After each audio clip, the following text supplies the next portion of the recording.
주식도 하지 않았고 ETF도 한 번도 사본 적이 없습니다. 이분은 예금만 했을 뿐입니다. 그런데 작년에 예금에서 이자 소득 2,200만 원이 발생했습니다. 이에 올해 금융소득 종합과세 대상자가 됐죠. 그런데 끝이 아닙니다. 이분은 지역가입자이기 때문에 금융소득 2,200만 원 전체가 올해 11월 건강보험료에 반영됩니다. 안전자산이라 믿었던 예금이 세금과 건보료 앞에서는 더 이상 안전하지 않았습니다. 그리고 자산을 살펴보니 은행에서 권유받아 가입한 ISA, 퇴직금이 들어있는 IRP, 이미 연금을 받고 있는 연금저축보험을 가지고 있었습니다. 과연 무엇을 유지하고 무엇을 바꾸는 것이 좋을까요? 하나하나 살펴보도록 하겠습니다. 모든 것은 장단점이 있습니다. 왜 2,200만 원이 문제가 될까? 예금 이자는 일반적으로 15.4%의 이자 소득세를 내고 일단 끝납니다. 원천 징수라고 해서 세금을 먼저 떼고 원금과 이자를 지급합니다. 다른 소득과 합산하지 않고 이 세금만 내고 끝나기 때문에 분리 과세라고 하죠. 그런데 이자와 배당을 합친 금융소득이 연간 2천만 원을 넘으면 이야기가 달라집니다. 금융소득 종합과세 대상자가 되어 다른 소득과 함께 세금을 따져야 하기 때문에 15.4%로 끝나지 않고 세금을 더 낼 수 있습니다. 이분의 금융소득은 2,200만 원입니다. 기준을 200만 원 넘었습니다. 200만 원 넘었는데 큰 문제인가? 라고 생각할 수 있겠죠. 근데 문제는 단순히 200만 원에 적용되는 세율이 아닙니다. 금융소득 종합과세 대상자가 되는 순간 임대소득과 국민연금 수령액까지 함께 생각해야 한다는 점입니다. 이분은 임대소득으로 월 150만 원, 국민연금으로 월 200만 원을 받고 있습니다.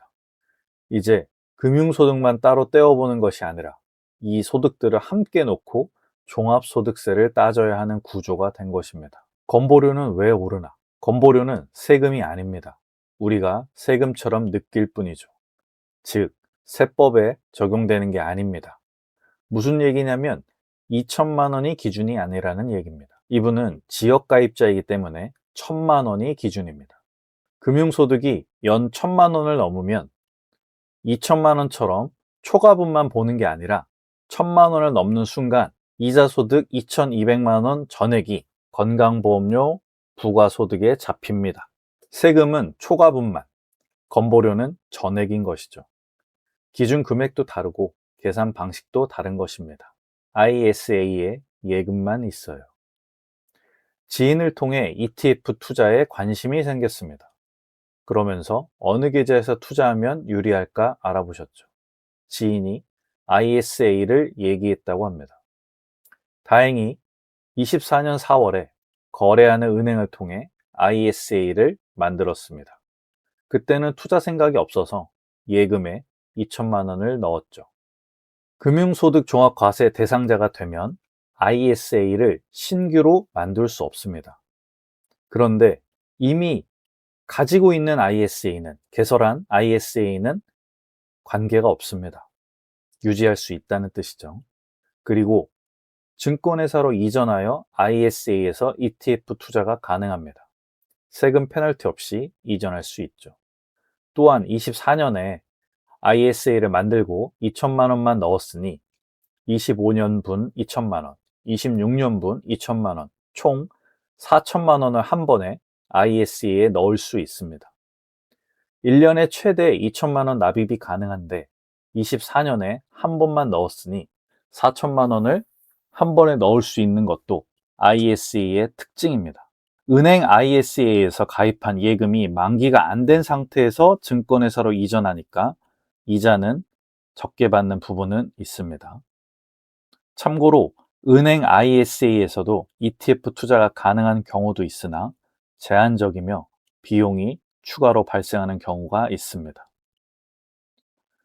ETF 투자 니즈가 생겼고 ISA에서 운용하는 동안 발생한 수익에 대해 세금을 일단 안 내고 안 낸 세금으로도 재투자할 수 있으니 최대한 채워서 활용하시는 걸 말씀드렸죠. 매매 차익에 일단 세금이 없으니 건보료도 영향이 없죠. 세금과 건보료에서 방패 같은 계좌입니다. 퇴직금이 있는 IRP를 연금 수령하고 있습니다. 퇴직금 약 2억 원이 들어있는 IRP가 은행에 있습니다. 내 돈을 넣어 세액공제를 받은 금액은 없고 퇴직금과 운용 수익만 있는 IRP입니다. 2년 전부터 연금을 개시하여 매월 100만 원씩 받고 있는데 생활비가 부족해서라기보다는 연금으로 받으면 세금에서 유리하다라는 얘기를 듣고 단순히 연금을 개시한 상태였습니다. 딱히 투자도 하지 않고 있었고요. 그런데 이제 ETF 투자에 관심이 생겼습니다. 그래서 증권회사로 IRP를 이전하여 ETF 투자가 가능하다는 점을 말씀드렸습니다. 이미 연금을 받고 있어도 IRP 이전은 가능합니다. 이전 후 다시 연금 개시 신청만 하면 됩니다. 그리고 연금은 꼭 매월 받을 필요가 없습니다. 현재처럼 매월 100만 원이 꼭 필요하지 않다면 1년에 한 번 10만 원이나 100만 원만 연금으로 받아도 연금 수령으로 인정됩니다. 생활비가 필요한 것이 아니라면 굳이 매월 받을 이유는 없죠. 연금 수령이라는 행정 절차만 유지하면서 퇴직소득세 감면 기간을 늘려가는 것입니다. 퇴직소득세는 연금 수령 10년 차까지는 원래 내야 할 퇴직소득세의 30%를 감면받고 11년 차부터는 40%, 21년 차부터는 50%를 감면받습니다. 또한 IRP는 운용 중 발생한 매매 차익에 대해 세금을 바로 내지 않습니다. 세금으로 나갈 돈까지 계속 투자에 활용할 수 있다는 장점이 있죠. 그래서 생활비는 필요한 만큼만 최소한으로 연금으로 받고 나머지 금액은 ETF 등에 투자하며 계속 운용하는 방법도 가능하다 말씀드렸죠. 세금을 아끼기 위해 돈을 꺼내는 것이 아니라 돈을 불리면서도 세금 혜택은 계속 가져가는 구조인 것이죠. 이미 연금을 받고 있는 연금저축보험도 이전이 가능할까요? 2014년 2월부터 월 30만 원씩 10년 동안 납입한 연금저축보험이 있습니다. 이 상품을 26년 1월부터 연금 개시하여 매월 세후 약 38만 원씩 수령 중입니다. 10년 동안 받기로 했습니다. 연금저축보험의 연금 수령 방식은 크게 죽을 때까지 영원히 받는 종신연금형, 10년 또는 15년 등 기간을 정해서 받는 확정연금형, 그리고 상속연금형 등 크게 3가지 종류가 있습니다. 참고로 종신연금형은 상대적으로 낮은 금액을 받지만 영원히 받을 수 있다는 장점이 있고 생명보험회사의 연금저축보험만 이 선택이 가능합니다. 이분은 10년 기간을 설정한 확정연금형으로 연금을 받고 있으신 상태입니다. 연금을 수령 중이지만 투자를 원한다면 증권회사로 이전하여 ETF 투자가 가능합니다. 종신연금형은 안 되지만 확정연금형이라 가능한 것이죠. 또한 증권회사에서 연금 개시할 때는 매월 받지 않아도 됩니다.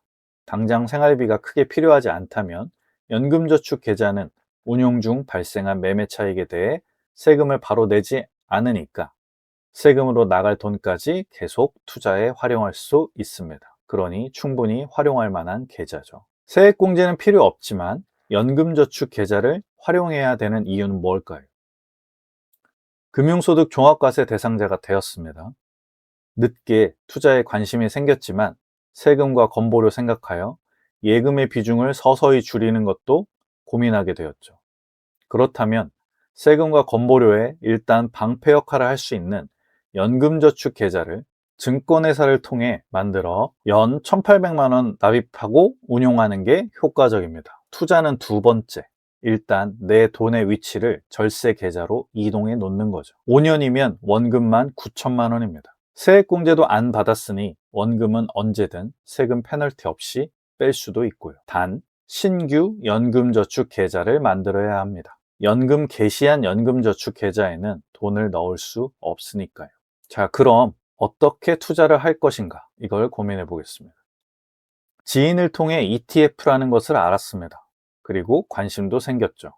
그런데 예금만 해왔기에 무서운 것도 사실입니다. 그래서 크게 2가지 투자 방법을 말씀드렸습니다. 첫 번째는 미국 중심 주식형 ETF와 현금, 그리고 자산 배분 투자 방식이 두 번째입니다. 미국 중심 주식형 ETF와 현금 투자 방법은 S&P 500 ETF 적립식 매수와 현금으로 투자하는 방법입니다. ISA에서 타이거 미국 S&P 500 또는 코덱스 미국 S&P 500 등 국내 상장 ETF로 적금하듯이 매월 계좌 내에 전체 금액에서 5%씩 적립식 투자를 하는 것입니다. 미국을 중심으로 하는 이유는 전 세계 주식시장에서 미국의 비중이 약 62%이기 때문입니다. 한국 주식시장에도 투자하고 싶다면 일부 해보는 것도 하나의 방법이죠. 단, 한국 주식시장의 비중은 전 세계에서 3%가 안 되기에 코덱스 200 또는 타이거 200 등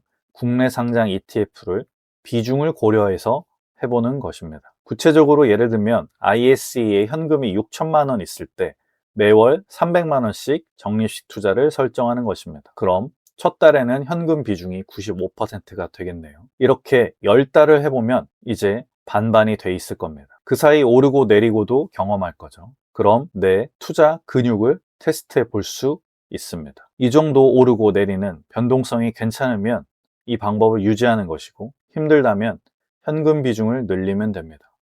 일단 투자를 해서 경험을 해봐야 하니까요. 5%가 부담이면 3%씩 해도 됩니다. 두 번째는 자산 배분 투자입니다. 그런데 주식 비중이 낮은 자산 배분 투자 방식으로 시작해 보는 것입니다. IRP에서 2억 원의 돈이 있다고 가정하여 현금성 자산에 해당하는 ETF의 비중을 일단 절반으로 설정하는 것입니다. CD금리 ETF 또는 머니마켓 ETF가 해당될 듯 합니다. 그리고 주식형 자산은 미국을 중심으로 20% 이내, 채권형 자산은 미국 중기채 중심으로 15% 이내, 대체 자산으로는 금을 15% 이내 활용하면 될 것 같습니다. 자산 배분 투자는 서로의 자산이 보완해주며 계좌의 변동성을 줄여주는 게 핵심입니다. 또한 덜 신경 쓰며 리밸런싱이라고 해서 처음 설정한 비중이 틀어지면 원래의 비율로 맞춰주는, 즉 어떤 자산은 매도하고 어떤 자산은 매수하는 행위를 1년에 한두 번만 해도 되는 투자 방법 중 하나입니다.